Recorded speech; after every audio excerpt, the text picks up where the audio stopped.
Hepatitis day సందర్భంగా దీని మీద అవేర్నెస్ చేసే కార్యక్రమం చేద్దాం. హెపటైటిస్ అంటే ఏమిటి, ఇది ఎన్ని రకాలు, ఏ రకాన్ని ఏ లక్షణం ద్వారా మనం గుర్తిస్తాం?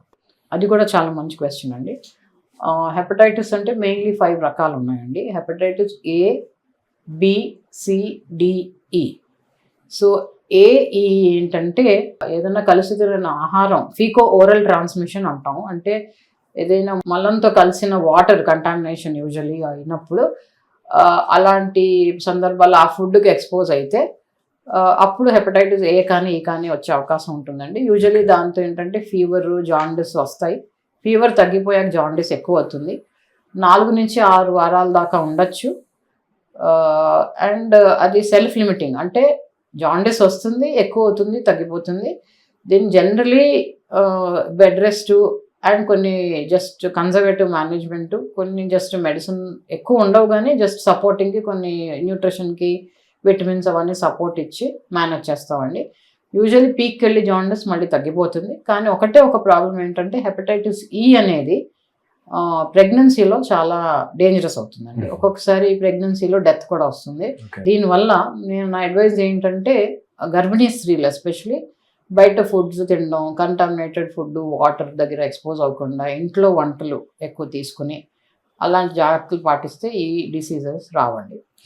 కాకపోతే వీటిల్లో నాన్ ప్రెగ్నెంట్లో ఏంటంటే ఎక్కువ ప్రభావాలు ఉండవు, వచ్చి వెళ్ళిపోతాయి, మనిషిని వీక్ చేస్తాయి, కానీ లాంగ్ టర్మ్ ఎఫెక్ట్స్ ఉండవు. Whereas hepatitis B and C ఇవి ఏంటంటే ఒకసారి బాడీలోకి వచ్చాక బయటకు వెళ్ళడం చాలా కష్టం అండ్ అవి దీర్ఘంగా ఉంటాయి కాబట్టి లివర్ మీద కూడా చాలా బ్యాడ్ ప్రభావాలు ఉంటాయి. హెపటైటిస్ బి ఏంటంటే మన తెలంగాణలో చూసుకుంటే అబౌట్ మనది 5-6 కోట్ల మంది ఉన్నాం అనుకోండి పాపులేషన్. అబౌట్ 15-16 lakhs మంది పాజిటివ్ ఉన్నారు ప్రస్తుతానికి. About 3-4% of our population is positive.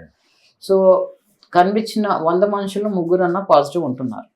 Hepatitis B ఏంటంటే ఫస్ట్ బ్లడ్ ట్రాన్స్ఫ్యూజన్స్ కానీ, రక్తం ఏమైనా దానం చేసినా, లేకపోతే మదర్ టు బేబీ డెలివరీ అప్పుడైనా, లేకపోతే సెక్షువల్ ట్రాన్స్మిషన్ అయినా, ఎస్పెషలీ హోమోసెక్షువల్స్, తర్వాత టాటూ పార్లర్స్లో కంటామినేటెడ్ నీడిల్స్ ఉన్న, డ్రగ్ అడిక్ట్స్లో కంటామినేటెడ్ సిరింజెస్ ఒకళ్ళు షేర్ చేసుకున్న, బ్యూటీ పార్లర్స్లో కొన్ని పెడిక్యూర్, మానిక్యూర్ ఇన్స్ట్రుమెంట్స్ కామన్గా వాడినా ఒక చుక్క రక్తం దానికి టచ్ అయినా ఇంకొకళ్ళకి వచ్చే అవకాశం ఉంటుంది.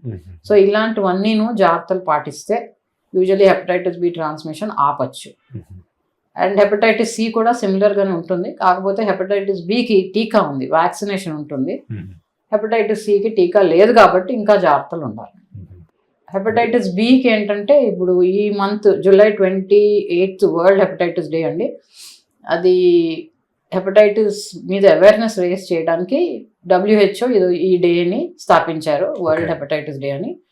సో మా అడ్వైజ్ ఏంటంటే అందరూ హెపటైటిస్ బి అండ్ సికి బ్లడ్ టెస్ట్ చేయించుకుని స్క్రీన్ అయ్యి ఎవరైతే హెపటైటిస్ బికి నెగిటివ్ ఉన్నారో వాళ్ళు తప్పకుండా వ్యాక్సినేషన్ తీసుకోవాలండి. లివర్ని నాశనం చేయనివ్వకుండా ముందు జాగ్రత్తగా పాటించి బ్లడ్ టెస్టులు చేయించుకోండి. ఒకవేళ హెపటైటిస్ బి పాజిటివ్ ఉంటే, హెపటైటిస్ సి పాజిటివ్ ఉంటే గ్యాస్ట్రోఎంట్రాలజిస్ట్ని కానీ లివర్ స్పెషలిస్ట్ని కానీ వెంటనే కన్సల్ట్ అవ్వండి. ఒకవేళ హెపటైటిస్ బి నెగిటివ్ ఉంటే తప్పకుండా టీకా మాత్రం వెంటనే తీసుకోండి.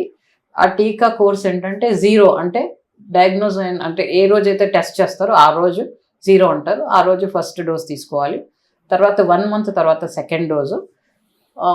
ఇంట్లో ఎవరైనా హెపటైటిస్ బి పాజిటివ్ ఉంటే బికాజ్ ఎక్స్పోజర్ క్రానిక్గా ఉంటుంది కాబట్టి ఆ సందర్భంలో థర్డ్ డోస్ ఏమో 3 monthsలో తీసుకోవాలి, లేకపోతే 6 monthsలో third dose and booster after 1 year. ఇంకోటి మేడం, అంటే ఇప్పుడు దీన్ని ఒకవేళ అశ్రద్ధ చేస్తే, హెపటైటిస్ని అశ్రద్ధ చేస్తే లివర్ క్యాన్సర్కి ఏమైనా దారితీస్తుంది మేడం? డెఫినెట్లీ అండి. ఇప్పుడు చాలా మంది, ఇప్పుడు నేను ప్రాక్టీస్ 27 years బ్యాక్ స్టార్ట్ చేశాను. మేము చూస్తుంటే ఏంటంటే చాలామందికి మేము కొంతమందికి ట్రీట్మెంట్ తీసుకోమంటే కొంతమంది వినకుండా అలా ప్రొలాంగ్ చేశారు. అలాంటి వాళ్ళు ఇప్పుడు వచ్చి క్యాన్సర్స్తో వస్తున్నారండి. ఇనిషియలీ మా వైరల్ లోడ్ తక్కువ ఉంది కదా, మాకు కొన్ని మెడిసిన్స్ వద్దు అని 5-6 ఏళ్ళు కనిపించకుండా మళ్ళీ రిటర్న్ వచ్చిన వాళ్ళకి ఏంటంటే సిరోసిస్ వచ్చేసింది 5 ఏళ్లలో. సిరోసిస్ అంటే ఫస్ట్ లివర్ కొంచెం ఇన్ఫ్లేమ్ అయ్యి తర్వాత ఉండల్లా మారిపోతుందండి. ఫైబ్రోసిస్ వచ్చాక ఫస్ట్ తీగల్లో మారుతాయి అనమాట లివర్ స్ట్రక్చర్లో, దాన్ని ఫైబ్రోసిస్ అంటాం. ఆ తీగలు కాస్త ఉండల కింద మారిపోతాయి, దాన్ని సిరోసిస్ అంటాం.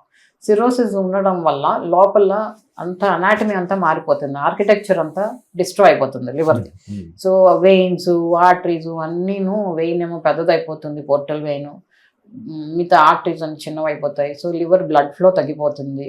Liver is the best servant in the body. Scavenger అంటే లివరే, ఎందుకంటే పాయిజన్స్ అన్నీ తీసేసి మన బాడీ అంతా క్లీన్ చేసేది mainly liver. Of course kidneys కూడా, కానీ లివర్ మెయిన్లీ అన్నమాట, ఎస్పెషలీ ఆల్కహాలిక్స్లో. ఇలాంటప్పుడు లివర్ పాడైపోతే ఇంకా బాడీ నిండా పాయిజన్సే తయారయ్యి అది వేరే వేరే ప్రభావాలు వస్తాయి. కోమాలోకి వెళ్తారు, బ్లడ్ వామిటింగ్స్ అవుతాయి, లివర్ వెయిన్ పెద్దదయ్యి చిట్లిపోయి, ఆ వెయిన్స్ ఏమో కొల్లాటరల్స్ ఏమో ఫుడ్ పైప్లోను స్టమక్లో ఫామ్ అయ్యి వాటిని వ్యారసెస్ అంటాం. సో అది ట్రీట్ చేయకపోతే అవి పగిలిపోయి బ్లడ్ వామిటింగ్స్ కింద రావచ్చు. మేము ముందు జాగ్రత్తగా అవి అవ్వకుండా సిరాటిక్స్లో రబ్బర్ బ్యాండ్ వేయడం అని చేస్తామండి ఎండోస్కోప్ ద్వారా. దెన్ ఇలాంటి వాళ్ళలో 5% cancer, especially hepatitis B and సిలో ఎక్కువ చూస్తున్నాం, లివర్ క్యాన్సర్స్ వస్తున్నాయండి. మీరు తీసుకునే అదే మందులు, అదే నాణ్యమైన మందులు, కానీ సగం ధరకే. అవును, మెడ్ ప్లస్ బ్రాండ్స్ పై 50 to 80% తగ్గింపు.